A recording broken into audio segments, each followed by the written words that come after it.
Most images of the universe give you the same impression. Bright galaxies, glowing nebulae, dense star fields packed so tightly it looks like nothing is empty. A kind of cosmic fireworks frozen in time. But that picture is misleading. Not because it is fake, but because it shows almost the opposite of what space actually is. The truth is quieter, darker, and far more uncomfortable. Space is not filled with stars. It is filled with nothing. Vast regions of absolute emptiness where matter is so rare that even light can travel for millions of years without hitting anything. What we call the universe is not a collection of objects sitting close together. It is mostly separation, distance layered upon distance, stretching so far that the mind stops assigning meaning to numbers and begins to lose the idea of scale altogether. If you could remove every star, every planet, every galaxy, and leave only what is left, you would not notice much difference from what already exists. To understand what this means, you have to start somewhere familiar. Earth feels large to us. Cities, oceans, continents, even aircraft that circle the planet seem like proof of scale. But Earth is only a thin layer of matter floating in a much larger void. The moment you leave the atmosphere, distance begins to behave strangely. The moon is the first reminder of this. It is not near in any intuitive sense. You could line up every continent on Earth between here and the moon and still have room left over. Light takes just over a second to reach it, which sounds fast until you realize that anything made of metal, fuel, and human engineering takes 3 days to arrive. 3 days to reach something that, in cosmic terms, is right next door. Beyond that lies the sun. It dominates everything in our sky. And yet it is already a separation so large that it defines life on Earth. Light from the sun takes about 8 minutes to reach us. Every moment you feel sunlight on your skin, you are receiving information that began its journey long before that moment existed. 8 minutes is nothing on human timescales, but in space, it is already a gap large enough to swallow entire worlds. Then come the planets: Mars, Jupiter, Saturn. Distances grow not in steps, but in leaps. Mars might be tens of millions of kilometers away depending on orbit, but the feeling of distance still seems manageable because we imagine roads, ships, and travel in familiar terms. Space does not work that way. Every new destination is not slightly harder to reach. It is exponentially more unreachable. By the time you reach the outer edges of the solar system, human intuition stops working entirely.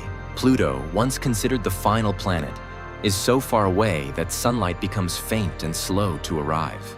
It takes hours for light to travel from the sun to that distant, frozen world.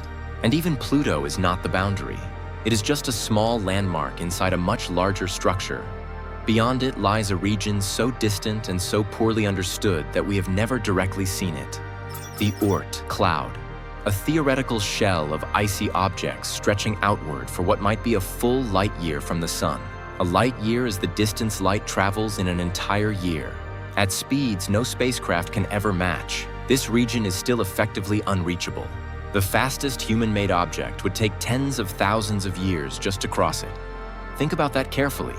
Tens of thousands of years to cross something that is still considered part of our own solar system.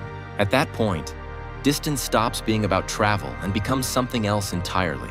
A form of separation so extreme that it turns even nearby space into an ocean with no shoreline. And yet, we have not even left our neighborhood.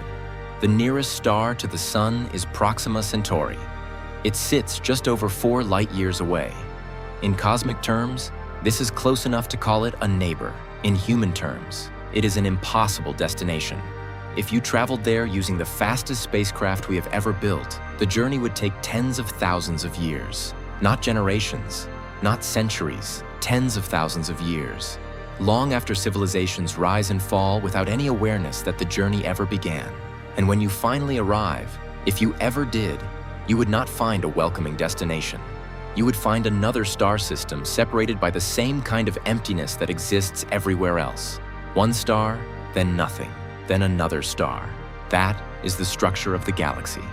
The Milky Way contains hundreds of billions of stars. It sounds dense when stated that way, like a crowded ocean of light, but it is not. The average distance between stars is so large that if the sun were reduced to the size of a small ball, the nearest star would still be thousands of kilometers away in scale. Most of the galaxy is not matter. It is space, empty space, repeated endlessly. Even within galaxies, the idea of closeness disappears. Stars do not cluster tightly together like cities on a map. They are isolated points scattered across distances so large that even light takes years to move between them. And light is the fastest thing in existence. There is nothing in physics that travels faster. It is not just a limitation of engineering. It is a limit built into reality itself. This means something unsettling. It means there is a maximum speed at which information can move. A cosmic speed limit that cannot be broken no matter how advanced a civilization becomes. If something is too far away, it is not just difficult to reach, it is fundamentally unreachable within any meaningful time frame. And the Milky Way is just one galaxy among trillions. When we leave our galaxy and look outward, the distances become so extreme that they stop feeling like numbers and start feeling like fiction. The nearest large galaxy, Andromeda, is about 2.5 million light-years away. When you look at it in the night sky, you are not seeing it as it is now. You are seeing it as it was millions of years ago, long before humanity existed in any recognizable form. That light began its journey when Earth was still a very different world. And by the time you receive it, everything about that galaxy has already changed. Nothing you see in the night sky is current. The universe you observe is always a memory. Beyond Andromeda lies the local group, a small cluster of galaxies bound together by gravity. Even that structure, which seems large beyond imagination, is just a tiny island in a far greater ocean. There are galaxy clusters, then superclusters, then vast filaments of matter stretching across hundreds of millions of light years. These structures form what scientists call the cosmic web. It looks something like a network of threads, thin strands of galaxies connected across unimaginable distances. And between those threads lies something even more disturbing than distance itself: nothing.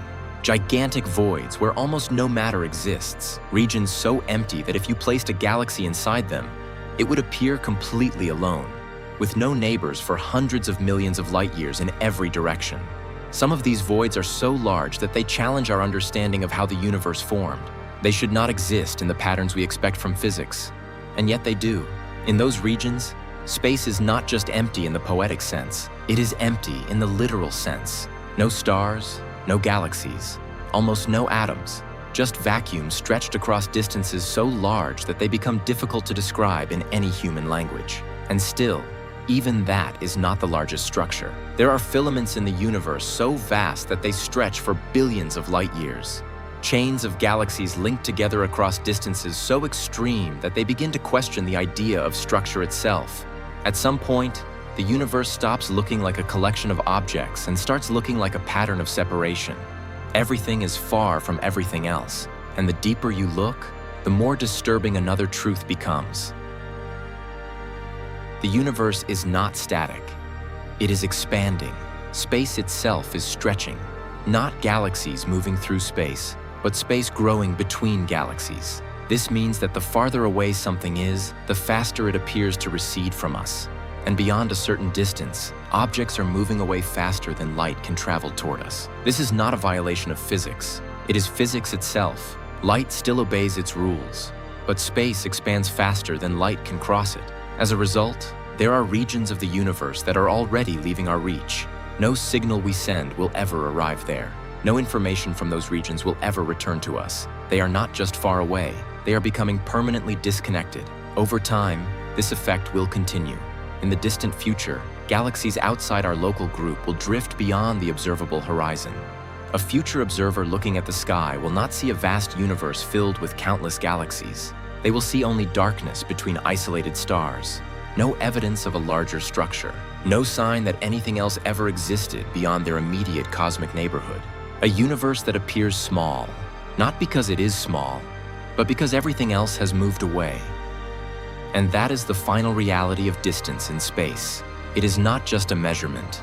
It is a force that shapes existence itself. It determines what can be reached, what can be known, and what will forever remain beyond comprehension. The universe is not crowded. It is not full. It is overwhelmingly empty.